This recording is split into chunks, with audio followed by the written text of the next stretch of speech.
जिस एनएससी में हर आईपीओ की लिस्टिंग के वक्त बजती है घंटी, अब उस खुद एनएससी के आईपीओ के आने की तैयारी हो चुकी है और जल्दी ही उसकी लिस्टिंग की घंटी की आवाज भी आपके कानों में सुनाई देगी।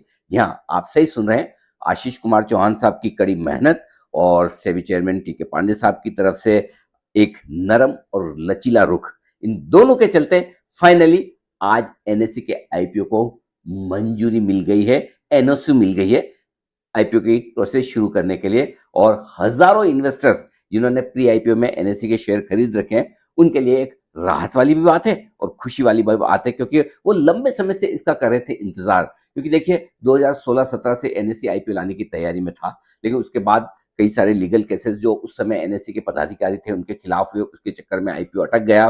बाद में सेबी भी थोड़ा कड़े रुख के साथ था। उसके बाद जब सेबी में टॉप मैनेजमेंट बदला, एक सेटलमेंट एनएससी ने किया सेबी के साथ 1388 करोड़ का, और उसके बाद रास्ता साफ हुआ कि अब आईपीओ लाने में ज्यादा अड़चन नहीं बचेगी। और जो कुछ मेहनत आशीष कुमार चौहान साहब लगातार करते रहे, उसका फाइनली अब असर आया है और सेबी ने आज एनएससी के आईपीओ को एनओसी दे दी है। एनओसी मतलब नो ऑब्जेक्शन सर्टिफिकेट। अब क्या होगा, अप्रैल के अंत या मई की शुरुआत में आप उम्मीद लगा सकते हैं कि एनएससी अपनी तरफ से डीआरएसपी फाइल करेगा सेबी को।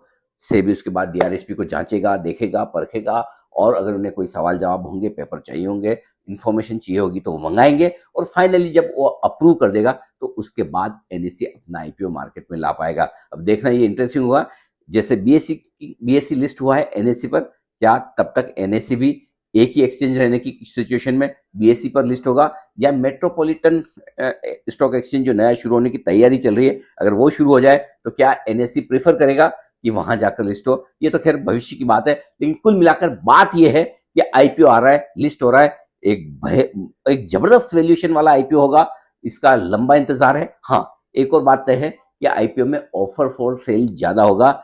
एग्जिस्टिंग इन्वेस्टर्स जो हैं वो अपने शेयर ज्यादा बेचेंगे, क्योंकि कई सारे इंस्टीट्यूशंस के पास ये शेयर हैं जो बेचना चाहते हैं। नए आईपीओ, नए पैसे की जरूरत तो एनएससी को है नहीं, कैश रिच है, लेकिन एक लंबे इंतजार के बाद एनएससी का आईपीओ आने की तैयारी में। जल्दी से अपने विचार लिख भेजिए, क्या आप भी प्रसन्न हैं कि फाइनली एनएससी के आईपीओ के लिए राह आसान हो गई है, और आपके हिसाब से किस वैल्यूएशन पर आ सकता है एनएससी का आईपीओ? जल्दी से अपने विचार लिख भेजिए।